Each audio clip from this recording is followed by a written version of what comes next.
Hello, everyone. My name is Andrew Ruiz. I'm with the Education Network, and here we are going to be moderating a discussion about COVID mitigation strategies for the school district of Palm Beach County. I am definitely honored and have the pleasure of having two guests with me today. The first is the Director of Communications, Ms. Claudia Shea, and we also have the Chief Medical Officer of the Healthcare District of Palm Beach County, Dr. Belma Andrić. Thank you both for being here today for this very important discussion.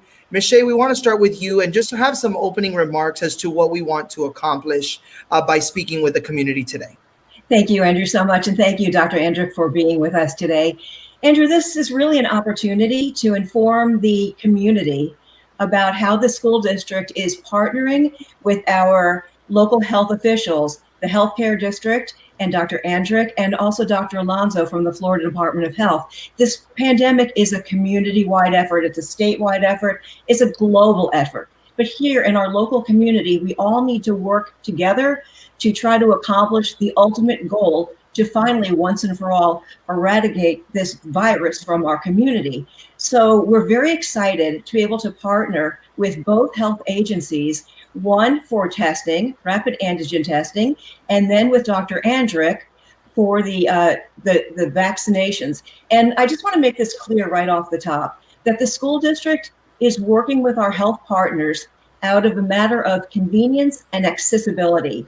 The testing and the vaccine are not mandatory. We're not doing the vaccinations inside of our schools, but we are locating the testing and the vaccinations on campuses, on district property, just so that anyone, whether they be a staff or a student with parental consent, or a family member of a staff member or a student who wants to be vaccinated or wants to be tested, has that accessibility, and they do have that convenience with them.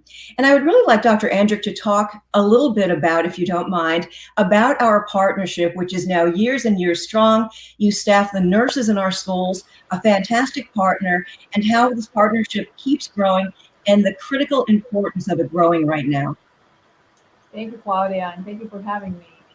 You're right. School nurses, healthcare district school nurses embedded in over 170 schools of school district played really crucial role last year when the pandemic started, and during the whole school year, really trying to help principals and all school employees to have kids that present maybe with the symptoms get screened by nurse and then get tested for COVID. Then after the school was over and vaccines become available for children 12 to 18 years of age, we did mobile clinics units, vaccine initiatives on some of the school district properties during the whole summer, and we vaccinated around 1,500 students and their family members. You're right, it was available always for students and the family members.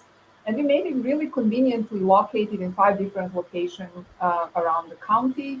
And that was completed just before the school started this year. In August 8th was our last day. And then now that we have really see that COVID made a U-turn in all of us, and kind of we have very high rates in our communities, we wanted to kind of expand our vaccine initiatives in a sense to make it really easily accessible for students and parents and employees of school district, and kind of bring the mobile units on different campuses, one by school in the morning, another one in the afternoon, and do kind of road show and visit all corners of the county, making it very easily available. I think we all know that this age group, 12 to 18, is qualified only for Pfizer vaccines. Pfizer vaccines is kind of not necessarily easy to manage in sense of cold chain. So many doctors' offices don't carry that, and even public doesn't carry that. So we recognize that, and we make it really easily available for everyone. Again, this is completely volunteering basis. A parent has to be present, has to consent and be present on the campus, on the premises of the mobile clinic. So it's nothing different than any other vaccination site. It's just that we are bringing it a little bit closer to the home, in the sense that now people who may be were still thinking about vaccination can kind of on the way to the school or the way from the school kind of stop by for a short period of time and do that Pfizer shot. And as you mentioned, Dr. Andrić, all of this is, of course, free and voluntary, no appointments necessary. People can just go ahead and show up at these mobile vaccination clinics. And Ms. Shea, can you talk a little bit about how the ones that started today have been going and how the community is being receptive to this idea? Yes, of course. So we did start today, as Dr. Andrić mentioned. We started today actually with both initiatives. We started with the testing initiative, which we'll bring that slide up in just a minute and talk about that. But first, starting with the vaccination sites. So we are, as Dr. Andrić mentioned, going to 2 campuses a day, one in the morning from 8 a.m. to 11 a.m. And then there's a 2-hour break. And then we're going to the next campus from 1 p.m. to 5 p.m. And we're doing this really strategically. So for example, we started this morning at Jupiter Community High School. And then in the afternoon, we went to Dwyer. Jupiter High School, this is the first day out, so it was a little bit slow there. Picked up more at Dwyer, which just ended. And then tomorrow we do the same thing. We go to 2 more campuses. And anyone who goes to our website, palmbeachschools.org/coronavirus, will see the complete schedule. And the way this will work is for the next 3 weeks, we'll be going to all these campuses for the first dose. And then we'll repeat it again 3 weeks after that. And so everyone will get their first shot and their second shot at the same location. And when they go and get the first vaccination, they'll be told, okay, this is the date you come back on, and then they'll be good to go. So as you said, no appointments necessary. In fact, you don't make an appointment. You just show up. Andrew mentioned the government ID. It could be a passport from another country. Just show up. We're not turning parents away if you come with your students. But as you did say, it's very important that if a child is between the ages of 12 and 17, the parent must be with them. Students over the age of 18 do not need to be accompanied by a parent, but everyone will fill out a consent form on site, and the good folks with the healthcare district will be helping parents and students and employees through that process. Something else really cool about this too is the way we set up these vaccination clinics, the buses. So for example, when it was at Jupiter today, we sent messaging out to the satellite schools. So whether you're an employee at Limestone Creek or Jerry Thomas, all of those folks were welcome to come too. But then when it moved in the afternoon, it only went fewer than 10 miles away. So perhaps a teacher who is at Jerry Thomas and needed to wait till after school then could go to the Dwyer campus. And that's exactly how it's going to be set up for the next 3 weeks. And then again, when it repeats for 3 weeks after that. And Dr. Andrić, I want to bring you into the conversation because there certainly is a lot of questions that families may have about the Pfizer vaccine and especially about the protections that it could have against the Delta variant. Is the Pfizer vaccine effective against the Delta variant that many are talking about and that are infecting people in our community? Everything that we know so far, we know that vaccines available for COVID are holding really good against variants. So all public literature and research are indicating that vaccines are the best way to prevent us from developing serious illness. And I think that what really is important to emphasize is that we know that people who get vaccine still can get COVID, but they do not get serious illness. So we should kind of start looking at those vaccines as vehicle to transform COVID from serious illness to cold-like illness. So this is mucosal infection, and vaccines against mucosal infections, we know from some other illnesses like influenza and previous corona infections, is that they don't do the absolute protection, but they just make illness very mild illness, and that's what we care about. Unfortunately, COVID illness is different from the time that we have Wuhan variant. The Delta variant, we see much more serious clinical presentation, and having a vaccine and having the opportunity for that illness to become really cold-like illness is something that we should all take very seriously. I think that inconvenience of 2 shots and inconvenience of dedicating a little bit time to that, and really inconvenience of investing a lot of our own time to educate ourselves about all our concerns, and many people have very realistic concerns about safety, efficacy of vaccines. Is something that we should take in consideration while making decision. But if we are about to make decision of vaccines, it is now. This Delta variant is no joke. This is very, very bad virus. And in regards to the actual, the amount of people in the community that are receiving it, like you said, it is something to be taken very seriously. But again, this is not anything that is mandatory. This is something that the school district and the healthcare district in collaboration want to be able to offer as a convenience. You've shared some of those numbers with us about the people who are not getting vaccinated. Can you share that with the community as well? Sure. It's estimated that of the people who are not vaccinated, at least half of them are waiting for a convenient moment to kind of receive vaccine. Maybe they received vaccines before in their lives, and they're kind of thinking about getting vaccine, but it was still not convenient for them, or they didn't do that effort to call the pharmacy and schedule.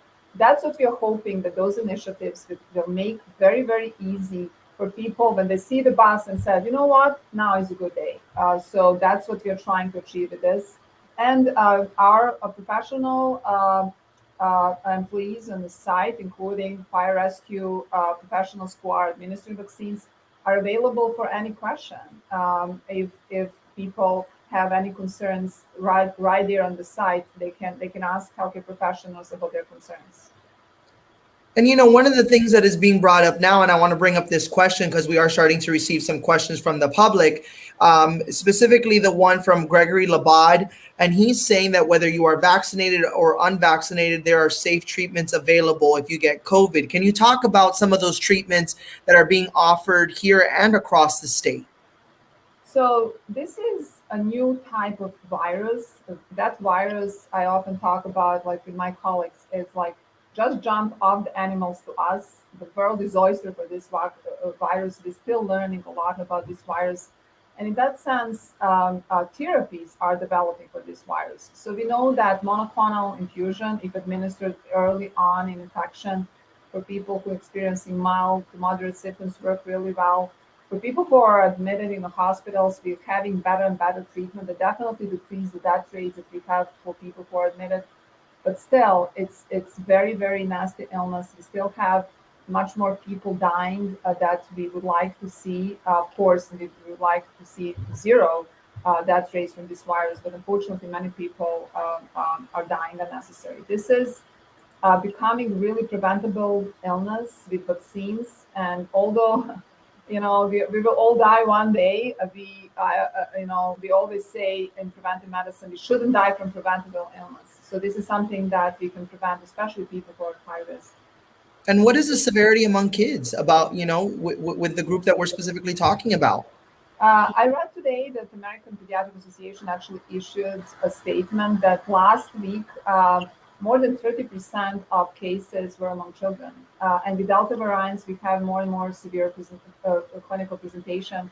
I think also today you could see that more than 350 kids will be admitted today in hospital around the country for COVID infection. So unfortunately, clinical presentation with Delta variant is much more severe in children than it used to be with Wuhan. It's still much better than adults. It's a good news.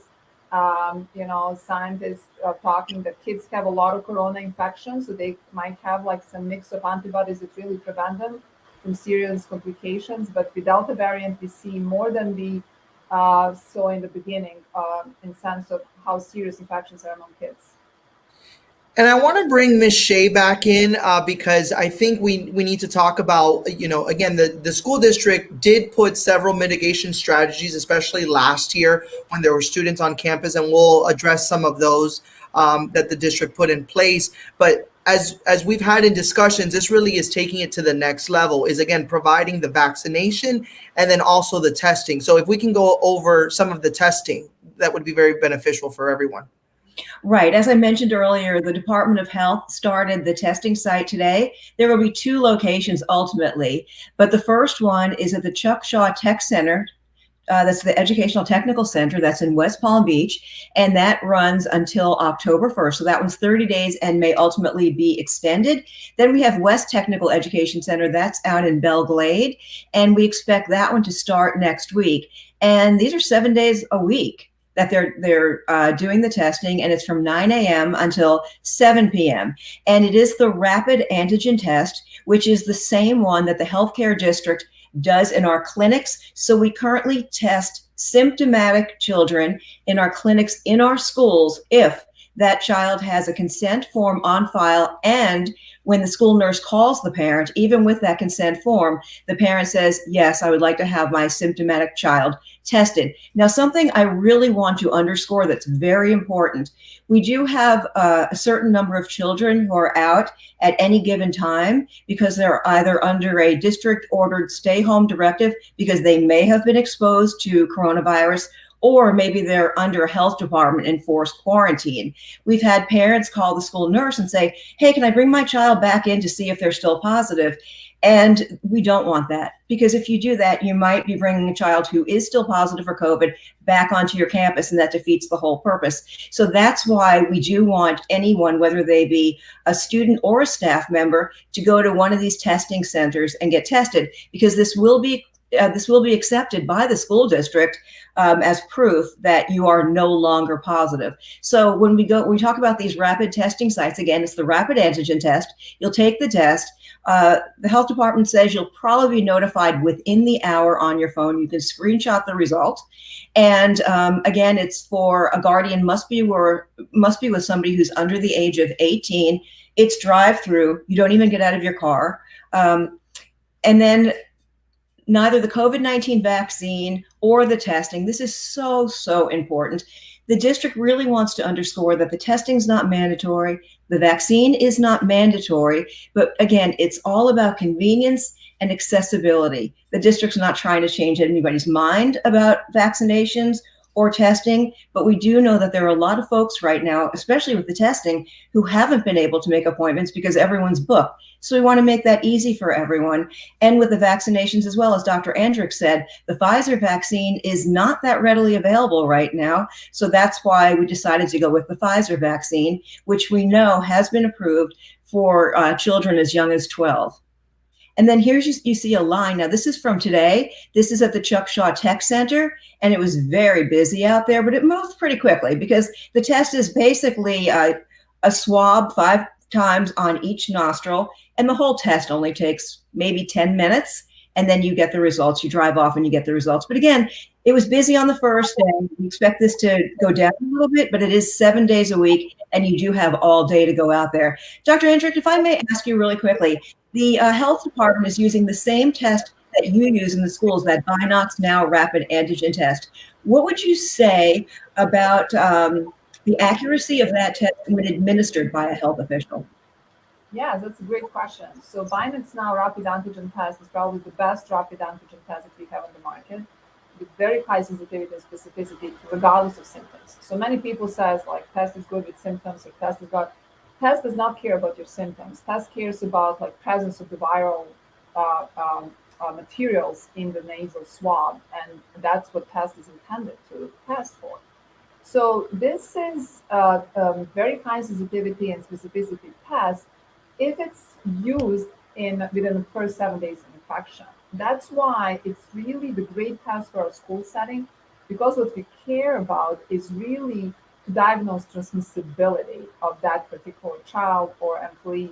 So that's why we really strongly encourage people who have symptoms to go and get tested. I think it's completely different if we have that readily available and tested right there and then when we have symptoms, and that's why we have it in the schools for symptomatic children. But as you said now, because we have readily available those drive-through, that's also very convenient for people who are sent home because they were exposed, or they have positive exposure at home, and the Department of Health told them they need to be tested. So we are using the same test, and those tests are good tests. And that's kind of, again, the question that we just got, on YouTube was, again, how's the reliability of the test? And this is kind of why you've been emphasizing that it really is for symptomatic children, correct? That's symptomatic or asymptomatic. We are using that in a health room for symptomatic children because of the capacity and logistics of all that.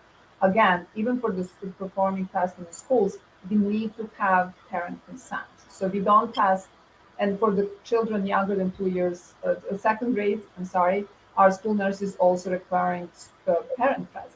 So, we conduct those tests on a daily basis last school year, and we started this year again. And that's kind of for the children who come in a school and develop symptoms while they're in the school. We still hope that parents do not send children who demonstrate any respiratory symptoms in school until they get tested. And I think those sites are good choice as well. Go through the drive-through, get a test, and then if negative, send the child to school. And Michelle, I want to bring you in because one of the questions that I'm finding from Monique Castillo is asking about any centers in Palm Beach County. Is the district really exploring how this is working to then maybe possibly expand this? Well, that would be up to our partnership with the healthcare district and the Florida Department of Health.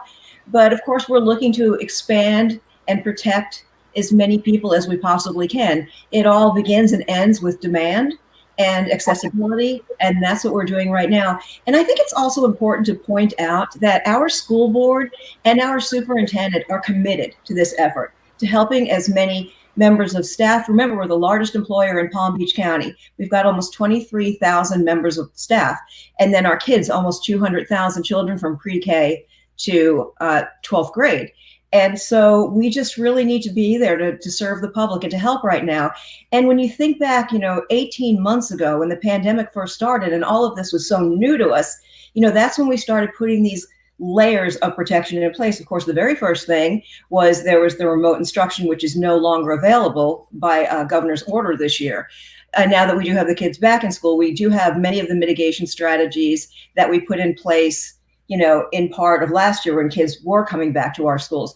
But we have always had the social distancing where possible with all of our kids back in school. It's not as easy as it was last year when we started off the year with 65% of our kids at home. And then at the end of the year, that number flip-flopped. It was 65% of our kids back in school. But we are social distancing where possible. We have the MERV 13 filters, the really great, efficient filters in our buildings wherever we can. We do have 13,000 air purifiers were ordered by our superintendent, and they're in every single elementary school classroom, ESE, and also in the clinics.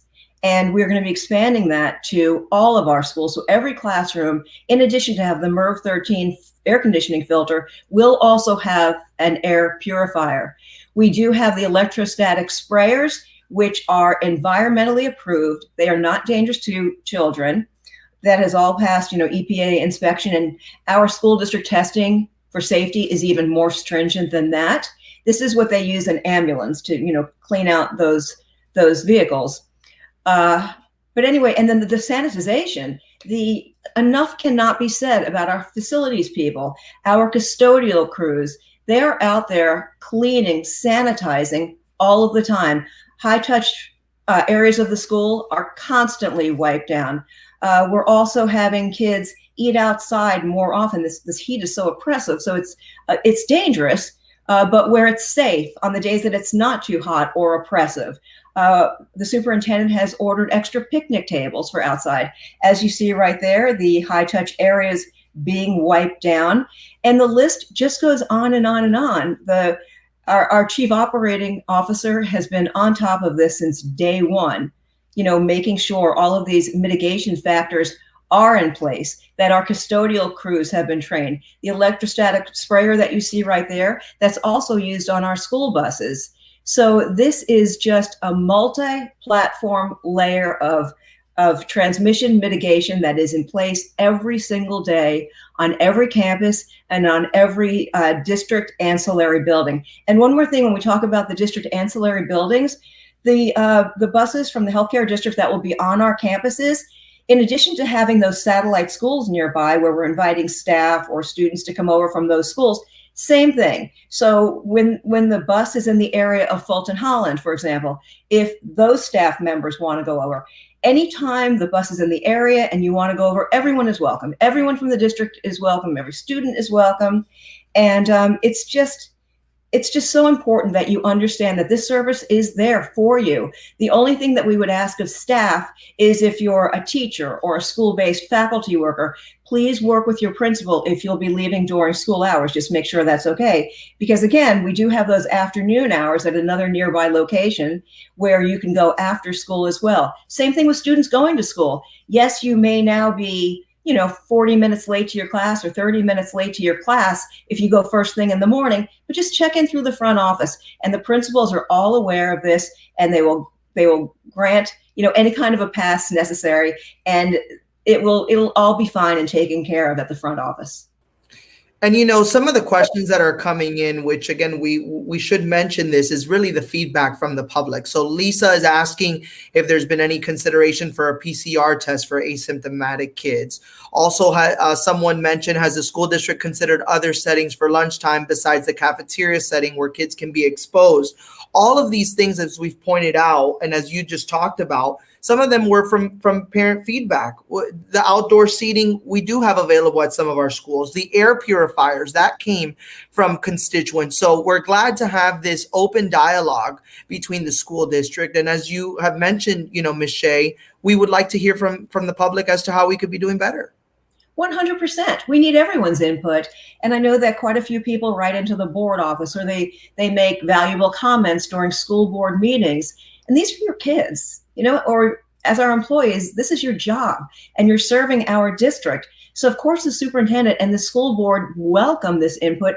And you're absolutely right, Andrew. We have gotten so much wonderful feedback, and the air purifiers are a perfect example. Someone said, what about putting this air purifier? So you didn't want every child to bring in their own because you don't know if it's EPA approved or if it could not work compatibly with the air conditioning system. So that's why our chief operating officer worked with our superintendent, and they decided on the best HEPA air purification systems for each individual classroom on top of the MERV 13 filters that we have in place. And I wanted to bring back Dr. Andrić, because I really do think that the healthcare district has responded in a great, phenomenal way. What, again, just so the public knows, have you guys done to be able to respond to this pandemic? And I'm going to obviously pull up some video, because you guys are in our schools, testing these students, and really, being able to provide a service that for some families they don't have. Yes, thank you for mentioning nurses again. I think that our nurses are our heroes, and I know that sounds like cliche, but gosh, we thought that we had a hard year last year, and then this year was really, we were hoping really that we can go back to the normal medication management, diabetes management, and they're doing that as we speak right now. But on the top of that, we added all those COVID things. That last year, when mainly kids that were sick stayed at home, right? They were focused on the COVID testing and screening. But this year, when the kids are back, they're taking care of their little patients who are coming in the health room for regular stuff, for head bumps and knee scrapes, and now they're also doing screenings on the top of that. So to say that they are really the heroes is understatement. We are very proud of services that they provide to the schools, and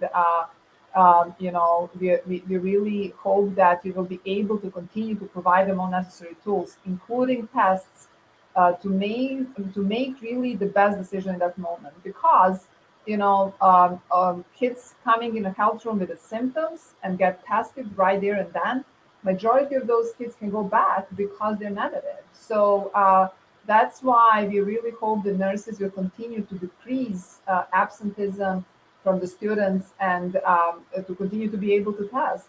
We just need more consents, and parents are cooperating. The school administration is really well when they call them and says, hey, you have to send us consent. They're doing their homework as well. So we hope to continue to do that. The mobile clinic team that we have now on your campuses, I often say that those are the same people that used to provide vaccinations on the mega sites that we used to run in March, April, May this year when we had a peak of vaccinations.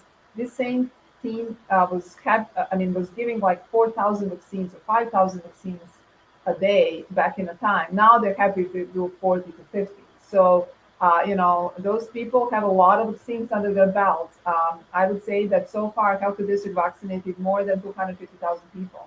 So this mobile unit is one of 3 of our mobile units that are going around the county. You can see us from entertainment areas. We are parked every Thursday by night in Clematis or Delray downtown, or we are parked in front of the Lakeside Hospital in a Belgrade. We are parked in a migrant camps in a Belgrade rural area. Those are the all really initiatives that we go in areas that people have issues to access vaccines. And we will continue to do that as long as it's needed, as long as that anyone comes to the bus, we are there to serve them. And Claudia mentioned today in Jupiter, we didn't have really strong start, but we will be back and we will continue to offer service as well as a support to parents and students, whatever we can. Dr. Andrić, it's so good to have you here, and we appreciate you from the school district, all the work that you're doing leading this organization, but also, of course, the countless nurses, people administering the vaccines, the Palm Beach County Fire Rescue, the Florida Department of Health. I mean, as we have always mentioned, is that this really is a community partnership. And so I just want to close this. Is there any final thoughts that either of you guys have for the public as we, again, inform them about the different mitigation strategies that we are offering? I would just like to remind everyone, you've put the website up several times, palmbeachschools.org/coronavirus. And on that website, you'll find all kinds of information from the safety of the vaccines, the types of tests we use, also when a child is under a stay home directive, how they access their homework, the work that they've missed each day in school. So really, it's a treasure trove of information. And I would really suggest that any parent or staff member, for that matter, takes a close look at this. And again, like we said, Andrew, if you have any input, something that you think is missing from this page, we'd be more than happy to add it. We just want to have as much information at your fingertips as possible. And we want to be as transparent, and we want to communicate as well as we can. So we really look forward to this open dialogue and taking questions from all of our stakeholders. And thank you so much for this opportunity to raise awareness about the 2 initiatives by our health partners. It's really good having you. And Dr. Andrić, any final thoughts? Yes, I just want to say that this coronavirus is a winter virus. And just because we have now high numbers is because of the Delta variants, but we can really anticipate that it's very, very strong COVID activity winter is ahead of us. And for that reason, I think that we should use really opportunity now to educate people that seems like because of the high transmissibility of Delta virus, we have only 2 options: either get natural immunity through natural infection or through the vaccine. It's just a matter of, like, with high transmissibility of Delta, if you're not vaccinated, you can highly anticipate getting COVID infection.